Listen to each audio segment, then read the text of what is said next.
नमस्कार, मैं हूं राम मोहन शर्मा। कसम संविधान की में ये वक्त है चुनाव पर चर्चा का, और आज की चर्चा है जो नहीं भ्रष्ट उसे क्यों कष्ट। दरअसल ये बात उठी है पश्चिम बंगाल में ईडी टीम पर हुए हमले के बाद मचे सियासी संग्राम से।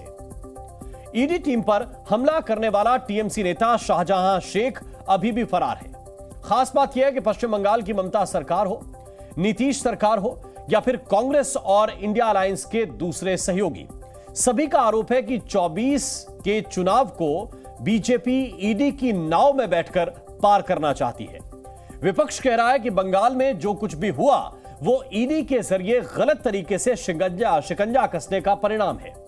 टीएमसी हो या फिर आरजेडी, इंडिया अलायंस के दोनों दल तो बीजेपी पर ही हमले का आरोप लगा रहे हैं। हालांकि इंडिया गठबंधन में सबसे बड़े दल कांग्रेस के नेता अधीर रंजन चौधरी ईडी पर ऐसा बयान दे रहे हैं जिसके जरिए उन्होंने अपने गठबंधन सहयोगी टीएमसी को भी घेरा और केंद्र सरकार को भी। अधीर रंजन ने कहा कि ईडी तो इडियट है और बंगाल में ममता सरकार के आगे ये ईडी कुछ भी नहीं कर पाएगी। यानी एक तरफ तो कांग्रेस बीजेपी को घेर रही है तो दूसरी तरफ बंगाल में अपनी सहयोगी टीएमसी पर हमलावर है। सवाल है वहां गठबंधन में सीट बंटवारा हो पाएगा? दूसरी तरफ सीट बंटवारे पर कांग्रेस और आम आदमी पार्टी में कल बैठक होनी है, लेकिन अरविंद केजरीवाल ने उससे ठीक पहले गुजरात में एक सीट पर उम्मीदवार का ऐलान भी कर दिया। पंजाब और दिल्ली में भी दोनों के बीच सीट बंटवारे पर पेंच है। इसी तरह उत्तर प्रदेश में कांग्रेस और समाजवादी पार्टी के बीच पहले से ही मामला फंसा हुआ है और अब उसमें अखिलेश और मायावती की लड़ाई ने भी गठबंधन में सीट शेयरिंग के गेम को और पेचीदा कर दिया है। तो बिहार में हुए सीट शेयरिंग समझौते में सूत्रों के मुताबिक आज कांग्रेस को अपनी मांगी गई 11 में से कुल 4 सीटें ही मिली हैं। सवाल है कि क्या बिहार में 40 सीट में से सिर्फ 4 पर ही कांग्रेस तैयार है या फिर यहां भी अभी रार बाकी है? अगर गठबंधन में अभी भी इतनी रार है तो 24 कैसे पार होगा? सवाल यह भी है कि सांच को ईडी की कैसी आंच। करेंगे विस्तार से हर मुद्दे पर चर्चा, लेकिन पहले एक रिपोर्ट आपको दिखाते हैं।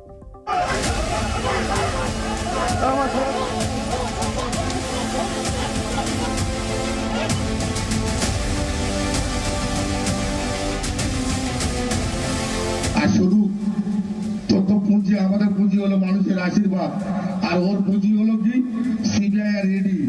সিবিআই ইডি বাদে সাধারণে বাল বদলের কথা একটা চলছে না। বজায় রেখে সেই শান্তি যদি কেউ বিঘ্ন ঘটাতে চাও আর এসে বাতেলা বসিরাটে দিয়ে চলে যাবে আর এখানে লাফাবে, দাঁত কিন্তু আর একটা থাকবে না।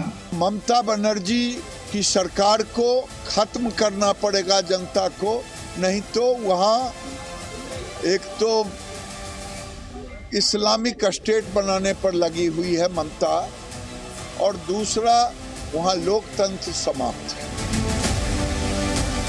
पर ईडी क्या करेगा? ईडी खुद इडियट है। बंगाल में जो सत्ता है, जो सत्ताधारी जो पार्टी है, ये इनको लुक आफ्टर करेगी ना। कांग्रेस पार्टी कहती है कि डेमोक्रेसी को मारने का काम तृणमूल कांग्रेस कर रही है, और दूसरी तरफ उन्हीं के साथ गठबंधन डेमोक्रेसी बचाने के लिए। तो ये तो करोड़ों की कहानी है, तो कार्रवाई क्यों नहीं होनी चाहिए? मोदी जी की सरकार और मोदी जी का लक्ष्य है भ्रष्टाचार को छोड़ा नहीं जाए। Today you see kids playing and one kid will say a मस्ती मत करना नहीं तो तेरे पीछे ईडी लगा दूंगा। Imagine kids are making fun of institutions, that's what breaks my heart. क्या है वो जो एक अनफॉर्चुनेट इंसिडेंट हुआ, वो बीजेपी का पॉलिटिकल प्रोवोकेशन ट्रैप था, और सेंट्रल एजेंसी बहुत सारे स्टेट में जाकर ऐसा सिचुएशन को फेस करना पड़ा। हम लोग ये नहीं चाहता, लेकिन कहीं नई बात नहीं है। ये गंदा पार्टी है, ये चोर पार्टी है, एक्सट्रीमिस्ट का पार्टी है, तुष्टीकरण का पार्टी है, भ्रष्टाचार का पार्टी है। लेकिन इसका इतना ये भाषा बोलना है तो प्रधानमंत्री को भी नहीं छोड़ता है। बीजेपी इसी तरह का साजिश रच रही है बदनाम करने के लिए, और बंगाल में जो हुआ हो सकता है इसमें बीजेपी का हाथ हो, कि गहराई से जांच होनी चाहिए।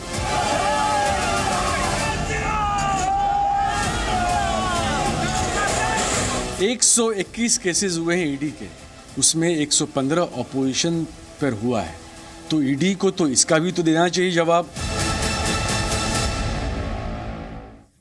इसी पर चर्चा करने के लिए कुछ खास मेहमान हमारे साथ हैं। पहले उनका परिचय आपसे कराएं। अजय आलोक इस वक्त हमारे साथ हैं, प्रवक्ता हैं भारतीय जनता पार्टी के। महिमा सिंह इस वक्त हमारे साथ हैं, प्रवक्ता हैं कांग्रेस पार्टी की। राजीव रंजन जी हमारे साथ हैं, राष्ट्रीय सचिव हैं जेडीयू के। AK वाजपेयी इस वक्त हमारे साथ हैं, प्रवक्ता हैं LJPR के। बहुत बहुत स्वागत आप सभी का। सबसे पहले महिमा सिंह जी, सवाल आपसे, आप क्या चाहती हैं कि ईडी और जोर शोर से कार्रवाई करे या ईडी अपनी कार्रवाई को रोक दे? क्योंकि अधीर रंजन चौधरी कह रहे हैं कि ईडी तो इडियट है, ये क्या कर लेगी ममता सरकार के अंदर? यहां ईडी के बस में है क्या? अंदर वो जा नहीं सकते? नमस्कार राम मोहन जी, जय हिंद। इन पंक्तियों से मैं आपकी बात का उत्तर देती हूँ।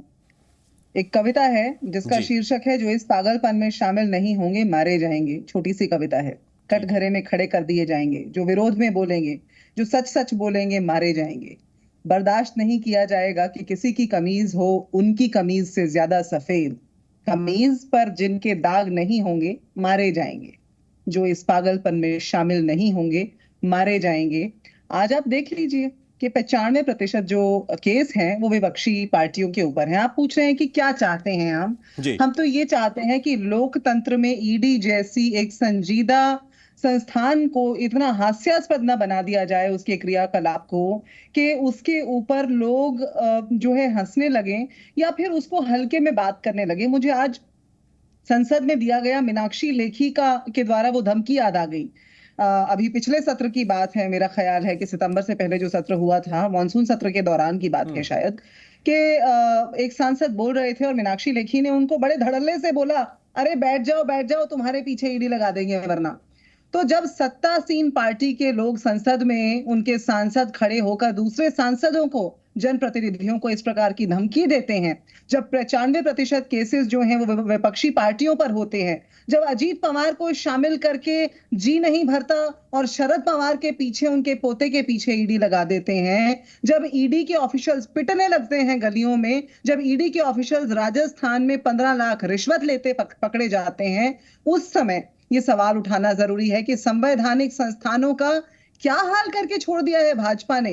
ये बोलते हैं, जहां इनका मन करता है बोलते हैं, अरे हम ईडी नहीं है, ईडी का अपना जो है वो उसकी कार्रवाई है, और जहां पे इनको लगता है वहां ईडी को दूसरों के पीछे छोड़ देते हैं। ये बिल्कुल सामने स्पष्ट नजर आता है। तो इसलिए हम तो ये चाहते हैं कि संस्थानों को स्वतंत्र रहने दिया जाए, उनको उनके हिसाब से कार्य करने दिया जाए, चाहे वो चुनाव आयोग हो, चाहे वो ईडी हो, चाहे वो CBI हो।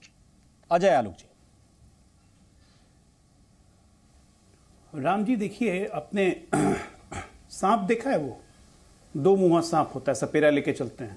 एक मुंह 6 महीना बंद रहता है, सोया रहता है, दूसरे मुंह एक्टिव रहता है। ये उसी तरह की कुछ भाषा हो गई है। अधीर रंजन कुछ बोलते हैं, प्रवक्ता कुछ बोलते हैं, नेता कुछ बोलते हैं, कार्रवाई कुछ होती है। हमारा बहुत सिंपल संकल्प है कि ईश्वर का दिया हुआ जिंदगी में कुछ अल्प नहीं होता, जो बीच में टूट जाए वो संकल्प नहीं होता। जब संकल्प लिया है प्रधानमंत्री जी ने कि एक भी भ्रष्टाचारी को नहीं छोड़ेंगे, तो केंद्रीय एजेंसियां जब कार्रवाई कर रही हैं तो दर्द क्यों हो रहा है और पकड़े क्यों जा रहे हैं, पैसे क्यों पकड़े जा रहे हैं? भूपेश बघेल जी का नाम आता है महादेव ऐप में। हम चुनाव के पहले से 4 महीना पहले से बोल रहे थे, जब ईडी ने समन भेजा उस वक्त नहीं गए, अब वापस ईडी ने चार्जशीट में नाम दिया है, जाएंगे कि नहीं जाएंगे? अशोक गहलोत तो उनके सारे सेक्रेटरीज पकड़े जा रहे हैं, लगातार पैसे की सीजर हो रही है। कहां से आए पैसे? भैया ऐसा कुबेर हमको भी बताइए ना कि सत्ता की कुर्सी पे हम बैठे रहे, कोई हमारे ऊपर ऐसे ऐसे धन वर्षा करते रहे और उसके बाद आपको ईडी CBI आपको अच्छे नहीं लगता है। मुलायम सिंह को फंसाना होता है तो DA के केस में आप उनको CBI के थ्रू फंसा देती हैं, लेकिन 2009 में जब सरकार बनाना होता है तो उसी CBI का केस हल्का करवा देती हैं। ये होता है एक सांप 6 महीने तक सोया रहा। बहन मायावती पर शिकंजा करना कसना होता है तो CBI का केस लग जाता है, लेकिन उनसे जब राज्यसभा में या लोकसभा में समर्थन लेना होता है तो CBI का केस हल्का हो जाता है। जब इस नीति पे देश 75 साल चलता है तो देश का बंटाधार होना तय होता है। पिछले 10 साल में एक भी केस हमने किया है? नहीं। ये सारे पुराने केस आप लोग पे चल रहे हैं जो खुल रहे हैं और परिणति तक पहुंच रहे हैं। जेडीयू हमारी विरोधी है, जरा पूछिए तो, या जेडीयू में किसके यहां ईडी गया? नीतीश कुमार के यहां गया क्या ईडी? ईडी वहीं जाती है जहां धुआं, आग वहीं लगती है जहां धुआं मिलता है। अब भ्रष्टाचार और कांग्रेस तो खैर पुराना संबंध है। आप ममता बनर्जी के खिलाफ अभी कुछ बोलना नहीं चाहती हैं क्योंकि अभी आपको लग रहा है कि अभी कुछ भी बन सकती है बात। अधीर रंजन चौधरी को लगता है कि नहीं, कोई बात नहीं बनेगी, ममता दीदी 2 से ज़्यादा देंगे नहीं, इतना पे हम मानेंगे नहीं। आप आम आदमी पार्टी के खिलाफ अभी पंजाब में कुछ बोलना नहीं चाहती और आपकी वहाँ के स्टेट यूनिट कहती है कि हम 13 के 13 लड़ेंगे, आपसे करने का कोई मतलब ही नहीं है। अरे अपने फर्जी गठबंधन के कारण देश की एजेंसियों का मजाक बनाना तो बंद कीजिए। इसी को कहते हैं संवैधानिक संस्थाओं का मजाक उड़ाना, जो खुलेआम आप लोग करते हैं। ठीक है, ईडी सीबीआई को हम लोग गरिमा सिंह जी, अरे आपके पास कुछ है तभी आपके पीछे लोग जा रहे हैं। शराब घोटाला मामले में आपकी दिल्ली की कांग्रेस की यूनिट कुछ और कह रही थी, और जब गठबंधन की बात आई तो फिर यह कहा जाने लगा कि अरविंद केजरीवाल को भी, उनकी पार्टी को भी परेशान किया जा रहा है। जबकि दिल्ली यूनिट कांग्रेस की क्या कह रही थी, उसके बयान जग जाहिर है। अजय माकन क्या कह रहे थे वो सब बिल्कुल स्पष्ट है। क्या कहेंगे आप?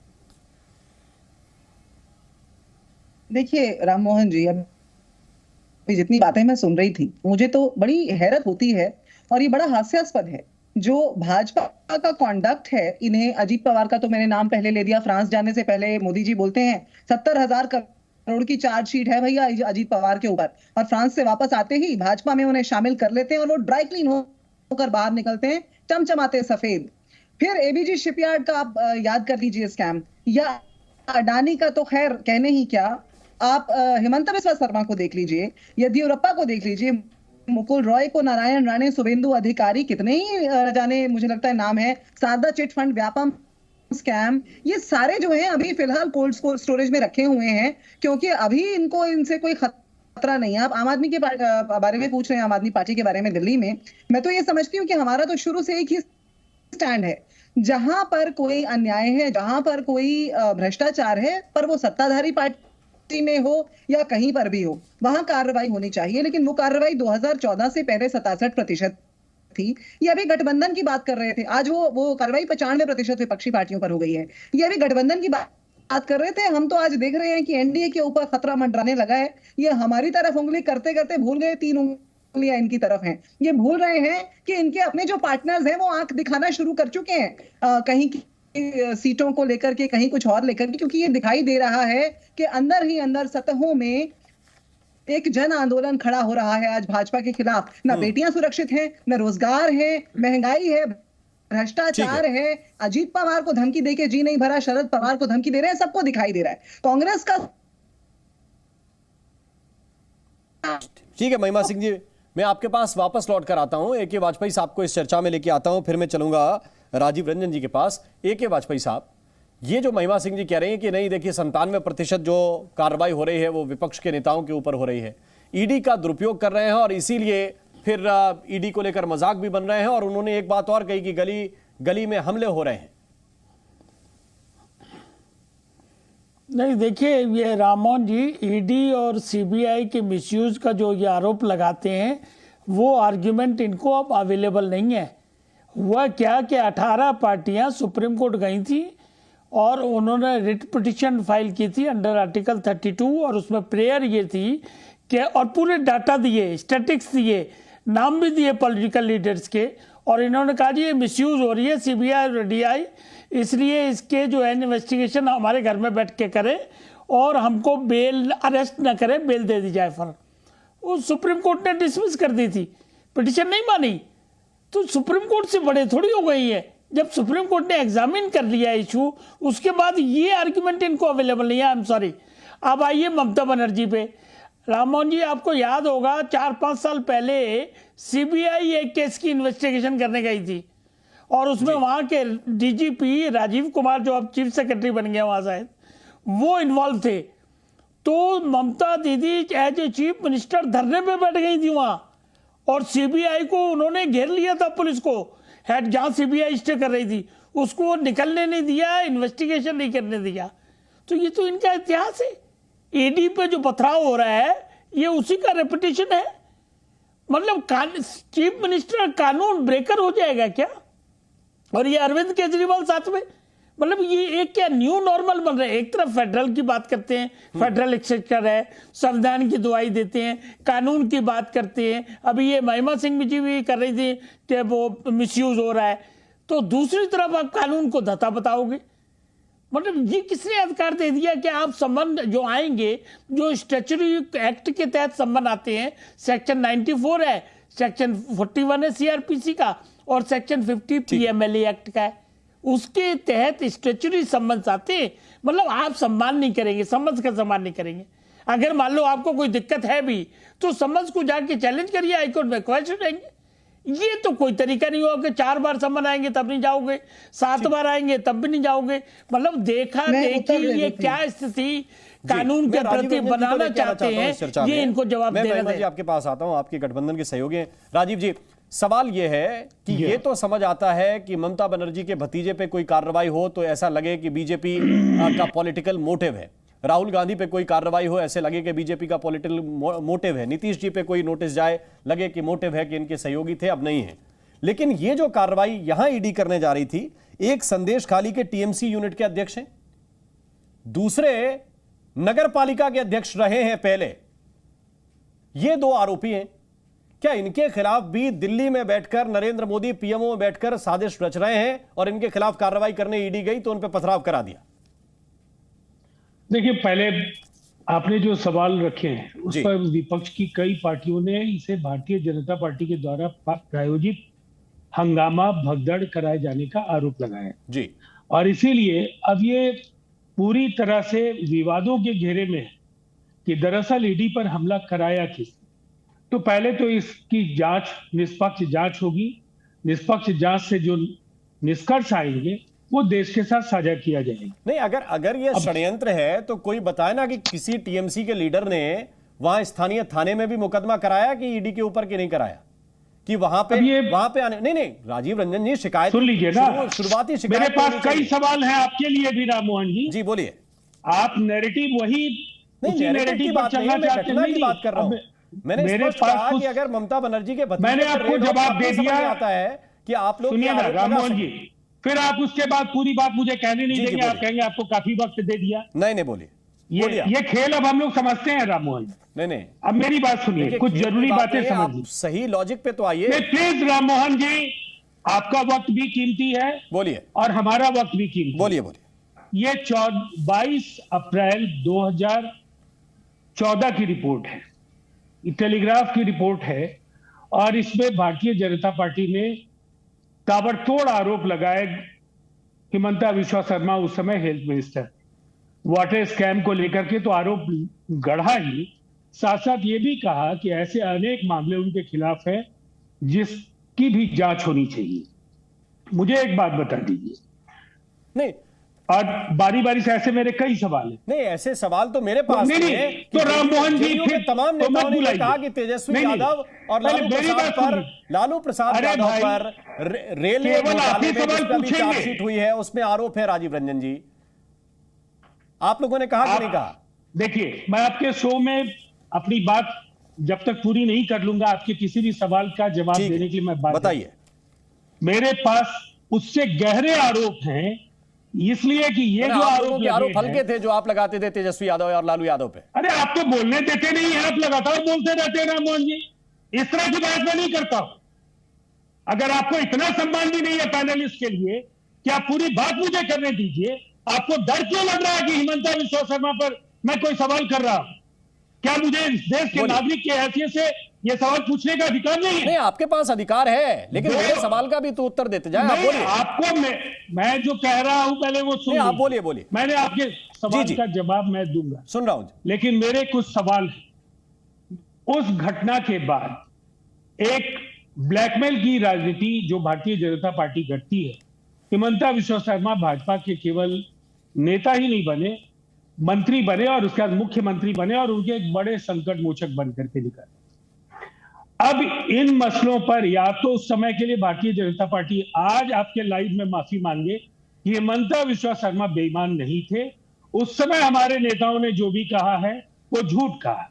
दूसरी बात, प्रधानमंत्री नरेंद्र मोदी जी ने अजीत पवार को जेल भेजने की बात कही, भ्रष्टाचार के गंभीर आरोप लगाए और उसके बाद उन्हें भारतीय जनता पार्टी के गठबंधन में शामिल कराया गया, उप मुख्यमंत्री पद की ताजपोशी की।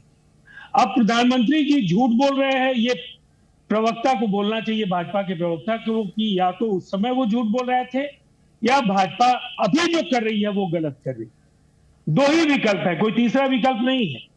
तीसरी तरफ कौन नहीं जानता है कि येदियुरप्पा को सुप्रीम कोर्ट ने राहत दी, उन्हें बरी नहीं किया, लेकिन आपने उन्हें अपने पार्लियामेंट्री बोर्ड का मेंबर बनाया। ये देश के बहुत ही महत्वपूर्ण सत्तारूढ़ दल का एपेक्स बॉडी है, ये शिखर की बॉडी है जहां सारे बड़े फैसले होते हैं। और एक भ्रष्टाचार का गंभीर आरोपी उस बॉडी में भारतीय जनता पार्टी की अगुवाई कर रहा है। ऐसे आरोपों की फेहरिस्त बहुत लंबी है। आप इतने सेलेक्टिव कौन गया ईडी का, कौन गया सीबीआई का इनके यहाँ, कौन ऐसी एजेंसी ने इनकम टैक्स का कोई छापा पड़ा? ठीक है, पहले तो उस समय जो बातें कही गई उसके लिए माफी मांग ली, और नहीं तो कह नेताओं ने जो भी कहा वो व्यक्तिगत क्षमता में। जी जी, अजय आलोक जी। मैं बिल्कुल राजीव जी की सब बातों का जवाब दूंगा। बस एक बात मैं जनता पे छोड़ता हूं कि कल को ईडी बिहार में आएगी और ईडी पे अटैक हो जाएगा, ये राज्य सरकार और नीतीश कुमार की जिम्मेदारी नहीं होगी। इनकी बातों से तो ऐसा ही लग रहा है। नीतीश कुमार के पास गृह विभाग है, ईडी या सीबीआई पे यहां बिहार में अटैक हो जाएगा, लेकिन राज्य सरकार जिम्मेदार नहीं होगी। राज्य सरकार इंक्वायरी करेगी कि अटैक किसने किया। राज्य सरकार की जिम्मेदारी नहीं होगी, उनको पूर्ण सुरक्षा मिले। यह है हमारा फेडरल स्ट्रक्चर देश का। राजीव जी की बातों से तो ऐसा ही प्रतीत हो रहा है, क्योंकि जांच होगा कि किसने करवाई, भाजपा ने करवाया या किसी और ने करवाया। अजीब तर्क है साहब। हेमंत विश्वा शर्मा पे 3 केस थे ईडी के, जो हम लोग कहते थे वाटर स्कैम से लेके 2014, 22 अप्रैल 2014 को जो हम लोग चिल्ला चिल्ला के बोलते थे। हेमंत विश्वा शर्मा 12 बार मंत्री रहते हुए ईडी के सामने प्रस्तुत हुए, अपना पक्ष रखा और अदालत से बरी हुए। एक भी केस आज के डेट में हेमंत विश्वा शर्मा पे नहीं चल रहा है। यह सच्चाई है हेमंत विश्वा शर्मा की। दूसरी बात, इसीलिए हेमंत विश्वा शर्मा ने अरविंद केजरीवाल को खुले चुनौती दी थी कि बताओ मुझ पे ईडी का कोई केस है अरविंद केजरीवाल, तो तुम पे जाके अभी मानहानि का केस करूंगा। अरविंद केजरीवाल चुप हो गए थे। वो तो वैसे भी आरोप लगाने के लिए विधानसभा का सहारा लेते हैं और गालियां देने के लिए, ताकि कोई केस नहीं हो सके। इतने बार माफी मांग मांग के थक चुके हैं। दूसरी बात आ जाते हैं हेमंत इन पे अजीत दादा पवार, चक्की पीसिंग, ये हम देवेंद्र फडणवीस ने कहा था चुनाव प्रचार में, एक बार नहीं 20 बार कहा था। और आज भी हम कह रहे हैं एक केस चल रहा है ईडी का अजीत पवार पे, अगर उसमें कन्विक्ट होते हैं, सजा होती है, मंत्री पद तो दूर हमारे गठबंधन में भी नहीं रहेंगे। इतनी कन्विक्शन के साथ में बोल रहा हूं। आप बोल सकते हैं लालू यादव तो कन्विक्टेड हैं, उनके खिलाफ आपकी राजनीति शुरू हुई, हम लोग शुरू हुए। एक मिनट राजीव जी, एक मिनट, बीच में नहीं, मैं बीच में नहीं बोला था, मैं बीच में नहीं बोला था राजीव जी, मैं आपके बीच में नहीं बोल रहा था। मेरे पास इस छोटे इंटरप्शन का जवाब दे दीजिए। समता पार्टी का जन्म हुआ, समता पार्टी का जन्म, मैं आपके बीच में नहीं बोल रहा था, समता पार्टी का जन्म हुआ लालू यादव से संघर्ष करने के बाद, उनकी नीतियों के खिलाफ, उनके भ्रष्टाचार के खिलाफ। खुलेआम लालू यादव को हम लोग गालियां देते थे। 15 में गठबंधन किया, 2 साल के बाद गठबंधन तोड़ा, ये कह के कि 19 महीना चला लिए, बहुत चला लिए, इससे ज्यादा नहीं चल सकता है। पब्लिक डोमेन में नीतीश जी ने कहा था ना, मेरे आपके सामने, और उसके बाद फिर जाके बैठ गए 21 में, भूल गए भ्रष्टाचार। यही है सिद्धांत की राजनीति, जो गांधी जी का बोर्ड लगा के चलते हैं। बिना सिद्धांत के राजनीति नहीं। सिद्धांत देखिए ना कि कुर्सी रहनी चाहिए, प्रधानमंत्री बनने का, कीड़ा कान में कुछ गुजारना चाहिए, ये सिद्धांत है। और आप सिखा रहे हैं।